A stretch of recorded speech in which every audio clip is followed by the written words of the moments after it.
Ya se encuentra a través de la plataforma Zoom el doctor Alexander Barahona. Él es catedrático y constitucionalista y además ex asesor de la Corte Constitucional. ¿Cómo está, mi estimado doctor? Le saluda la licenciada María José Solís. Saludos desde la provincia de Santa Elena. ¿Qué tal? ¿Cómo ha pasado? Muy buenos días.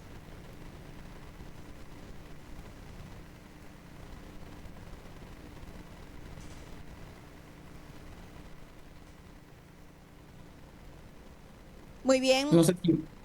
Sí. Ahora sí lo escuchamos, doctor. Muy buenos días. Hola, buenos días, María José. Muchas gracias por la invitación y a todos quienes nos escuchan por la tecla. Bueno, en todo caso, gracias a usted por haber aceptado la invitación que le hiciera nuestro medio de comunicación, mi estimado Jesús. Sí, efectivamente, doctor, ¿cómo está? Buenos días. Bueno, queremos iniciar precisamente este espacio de entrevistas analizando un poco la coyuntura política nacional, cómo usted ve el panorama actualmente a puertas de un proceso electoral, también cómo ve el tema de la justicia en el Ecuador. La vez anterior queríamos analizar incluso con usted acerca del el tema de los concursos de jueces de la Corte de Justicia. Todos estos temas han quedado pues a la expectativa ya con su entrevista, doctor. Adelante. Muchas gracias nuevamente. A mí me gustaría empezar diciendo que la Corte Constitucional es un organismo que ha sido dirimente en los problemas sociales en relación a derechos, pero también dirimente al momento de resolver las disputas políticas entre funciones del poder.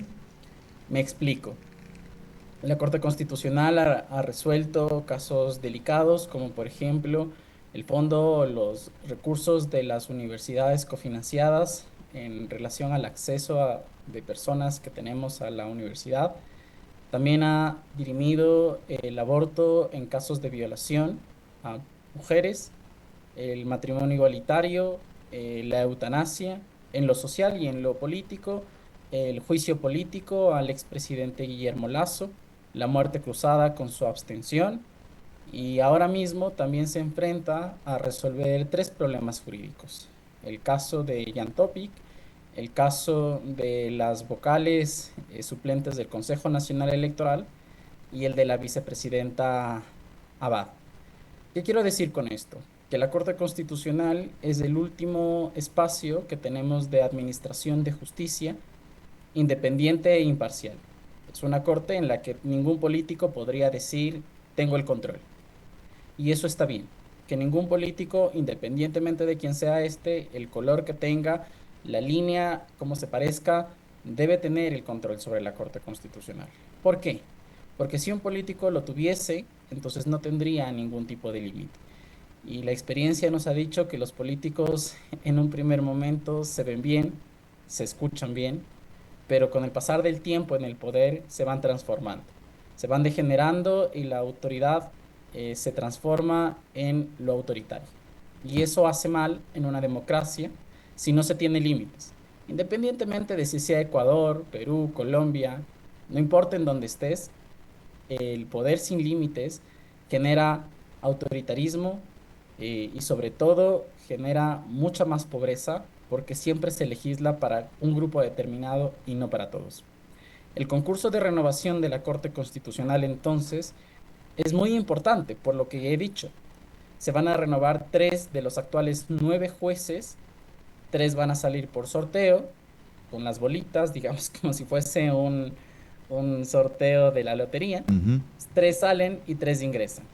Los que ingresan están ya en la elección, no es un concurso público como los jueces de la Corte Nacional, es un concurso que se establece o se elige a los titulares de la Corte mediante ternas. Son 9 postulantes ya, 3 mocionados por el Ejecutivo, 3 mocionados por el Legislativo y 3 mocionados por la función de transparencia y control social, que es conformada, entre otros, por el Consejo de Participación Ciudadana, la Contraloría, la Defensoría del Pueblo y algunas superintendencias. Entonces, están 9 candidatos y de los 9 se escogerán 3. ¿Cuándo será esa elección? En abril, el 26 de abril del siguiente año, después de la segunda vuelta electoral. Curiosamente, porque la comisión de calificación, que es una comisión conformada también por delegados de las funciones que antes mencionado, Ejecutivo, Legislativo y Transparencia, han decidido hacer un concurso bastante largo que coincida justo con la culminación de la posible segunda vuelta electoral el siguiente año. Eso ya nos preocupa, digamos, ese cálculo al momento de elegir a los magistrados de la Corte Constitucional. Si bien sabemos que esta elección tendrá un elemento político que no se puede obviar en un concurso de altos magistrados, esperamos que no sea solo este tinte político el que prime en esta elección. Hay grandes preocupaciones que a lo largo de la entrevista lo puedo mencionar. Bueno, para empezar sobre este tema que estamos analizando, doctor, eh, sí, si bien esto no debe tener ningún tinte político, todo lo que toca la política ya es un tinte político. Y si el ejecutivo es uno de los primeros que pone la terna, ya hay un interés de por medio de que alguien relacionado al ejecutivo esté dentro de la Corte Constitucional. Muy aparte de si termina o no termina elegido dentro de esta terna. Otro de los detalles, el tema de podría irse un poco más de decir, bueno, hay transparencia cuando se habla del Consejo de Participación Ciudadana, que podría poner uno, pero también hay que darnos cuenta en los últimos resultados que estos consejeros también responden a veces a tintes políticos. Es decir, ¿habrá alguna forma de garantizar que no exista la mano politiquera, no político, mano politiquera en estas elecciones, doctor? ¿O no hay manera?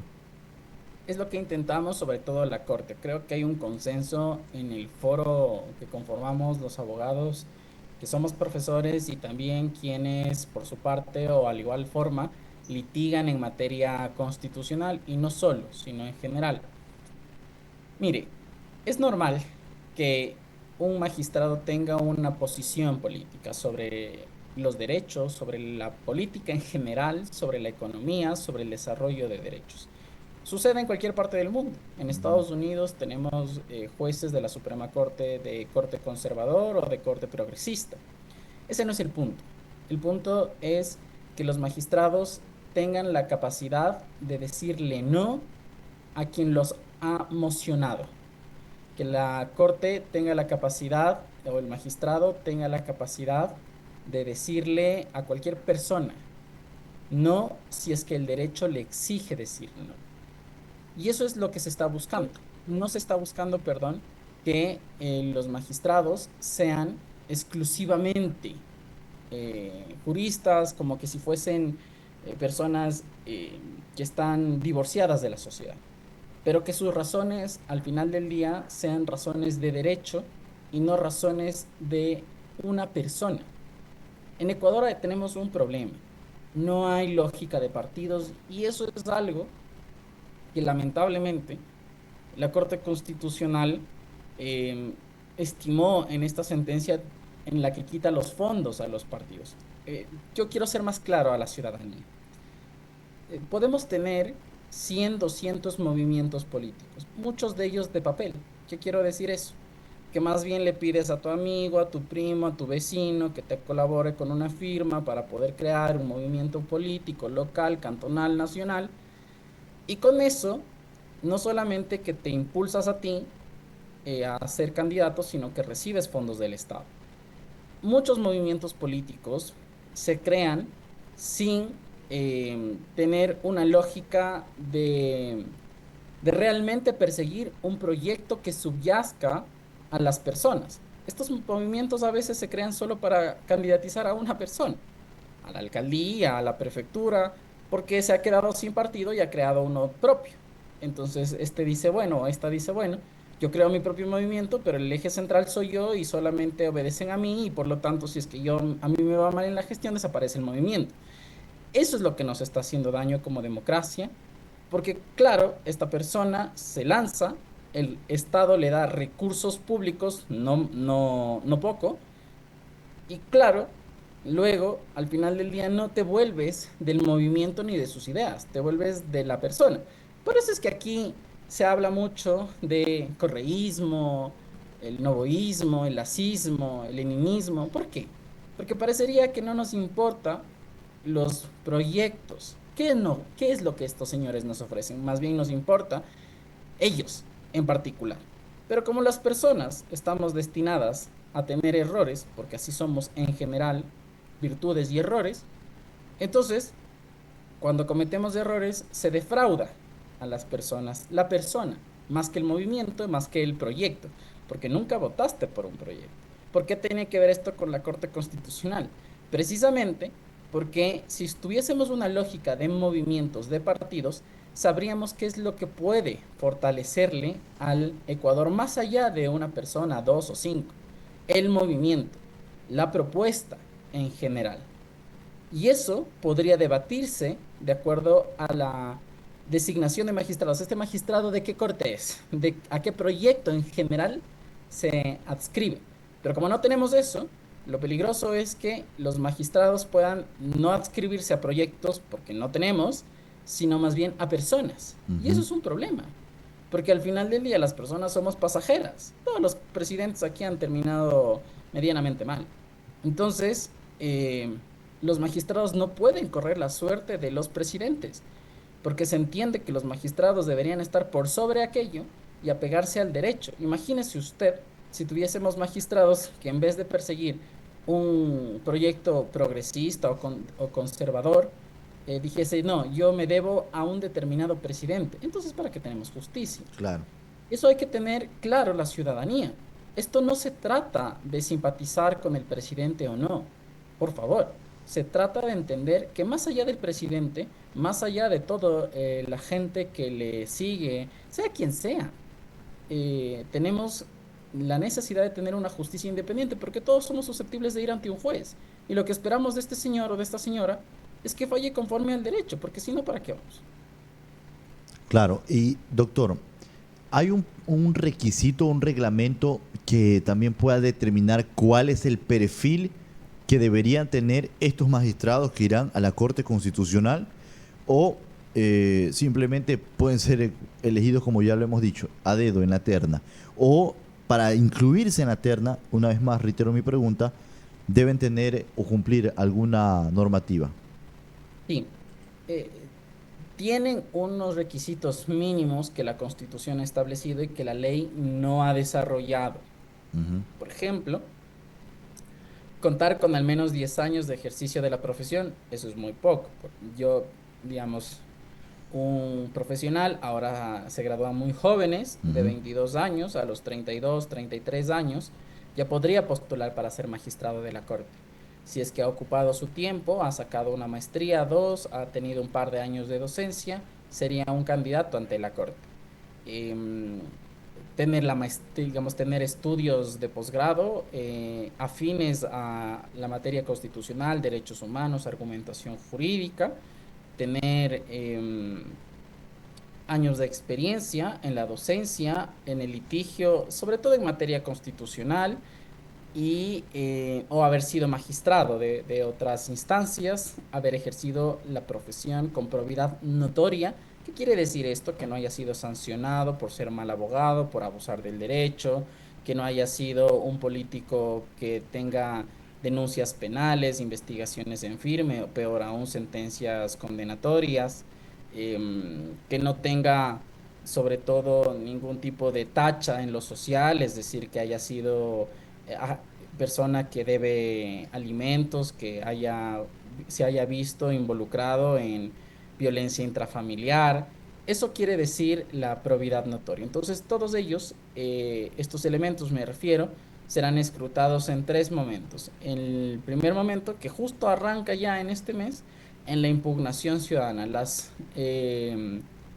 Los colectivos de sociedad civil van a poder acercarse a esta comisión de calificación y presentar sus impugnaciones a cualquiera de los 9 postulantes durante todo el mes de diciembre. En enero se realizará, en enero-febrero, se realizará la valoración de la carpeta, los méritos, quién tiene mejor carpeta, quién tiene mejor conocimiento en papeles, digamos. Ujú. Y luego, esta valoración en papeles equivale a 30 puntos sobre 100 y luego una valoración escrita de 35 puntos sobre 100 y una valoración oral de 35 puntos sobre 100, que te da un total de 70 más los 30 de méritos, entonces tienes los 100 puntos.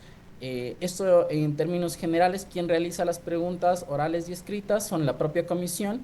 Dicho sea de paso, una comisión que también ha estado cuestionada porque uno de sus miembros, el abogado Yabar, está conformando esta comisión. No obstante, él no puede conformar esta comisión. ¿Por qué? Porque la Constitución y la ley le impide ser a los miembros de estas comisiones ejercer el patrocinio. Y el abogado Yabar no solo que ha ejercido el patrocinio, sino que ha ejercido el patrocinio del presidente de la República y de la ministra Palencia en su juicio político. Entonces él carece, más que de credenciales, incurre en esta prohibición de la Constitución y de la ley. Entonces, en medio de todo esto, estamos caminando en este concurso. No hay una veeduría robusta, digamos, de varias personas, académicos. Apenas se ha apuntado uno. Uno conforma la veeduría de la propia comisión. La de participación ciudadana, claro que es ciudadanos, pero no son personas que tengan conocimiento en derecho constitucional, ahí es una limitación.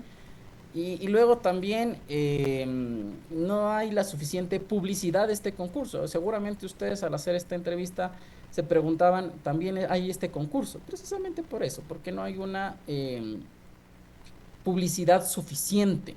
Es necesario que la ciudadanía entienda esta necesidad, valga la redundancia, de involucramiento de esta alta corte.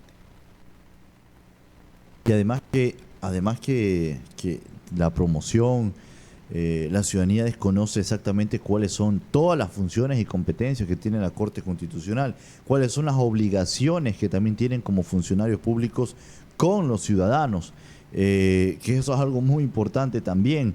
Y también el periodo de duración, en este caso, de las funciones de cada juez de la Corte Constitucional, porque eso también pueden estar ahí sentados años y la gente como desconoce, como no los ve como un rostro importante dentro de la administración del país o de la justicia, entonces pasan desapercibidos, doctor.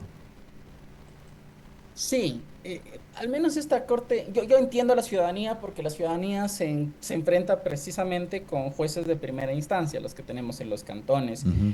y uno mira a la Corte Constitucional como muy lejana y dice, bueno, pero ellos al final del día no resuelven mis casos, ¿en qué me afecta? El problema es que los jueces de instancia sí le hacen caso a la Corte.